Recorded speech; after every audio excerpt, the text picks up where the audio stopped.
प्यारे बच्चों, नमस्कार। मैं सूर्य प्रकाश आदर्श विद्या मंदिर माउंट आबू।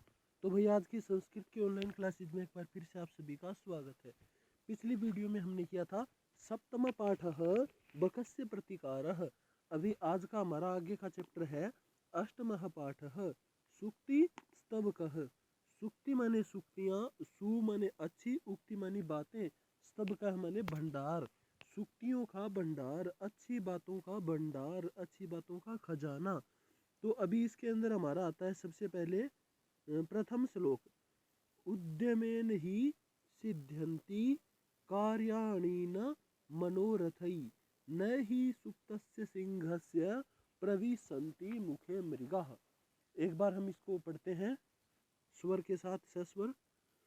उद्यमेन ही सिद्ध्यन्ति कार्याणि न मनोरथै उद्यमेन ही सिद्ध्यन्ति कार्याणि न मनोरथै न हि सुप्तस्य सिंहस्य प्रविशन्ति मुखे मृगाः न हि सुप्तस्य सिंहस्य प्रविशन्ति मुखे मृगाः। तो ये हो गया पूरा। अब इसका हम हिंदी अनुवाद करते हैं। हिंदी कैसे बनेगी इसकी? सबसे पहले है उद्यमेन। उद्यमेन का मतलब होता है परिश्रम करने से, मेहनत करने से। सिद्ध्यंती का मतलब सिद्ध होते हैं, सफल होते हैं। कार्याणि माने हमारे कार्य, न माने नहीं होते। मनोरथई, मन का मतलब मन में, रथई मनोरथई यानी कि सोचने से। केवल सोचने से कुछ नहीं होता। जो काम सिद्ध होते हैं, सफल होते हैं ना, वो मनोरथई सोचने से नहीं होते। उद्यमेन परिश्रम करने से होते हैं। कोई काम हम मन में सोच लेंगे और उसके लिए करेंगे कुछ भी नहीं, तो वो काम कभी भी पूरा नहीं होगा। कोई भी काम हमें करना है तो उसके लिए सोचने के बाद हमें मेहनत करनी पड़ती है उस काम को पूरा करने के लिए। अब आगे है न ही सुप्तस्य सिंहस्य। न ही यानी कि नहीं। न तो सुप्तस्य माने सोए हुए, सिंहस्य माने शेर के, मुखे माने मुंह में, प्रविशन्ति माने प्रवेश करते हैं, मृगाः मृगाः माने जानवर।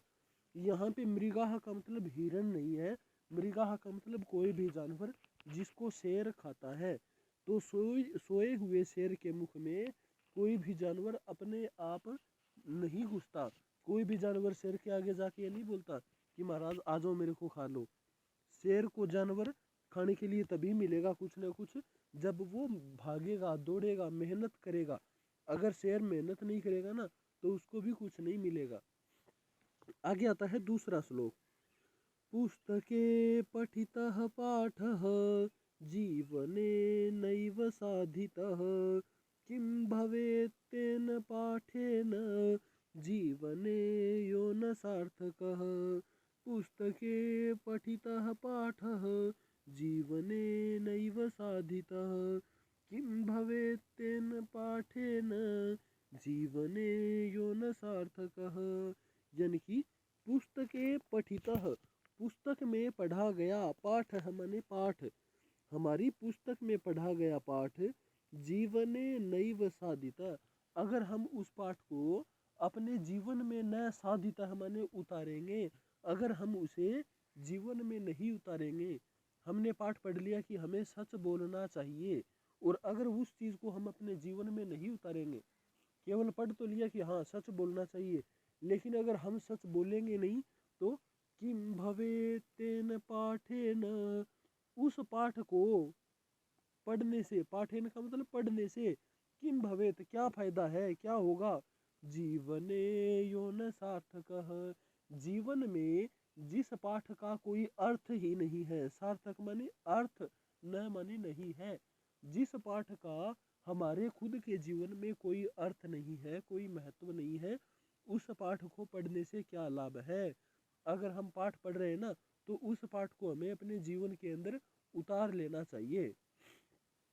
इसके बाद में आगे आता है प्रिय वाक्य प्रदानेन सर्वे तुष्यन्ति जन्तवः तस्मात् प्रियं हि वक्तव्यं वचने का दरिद्रता।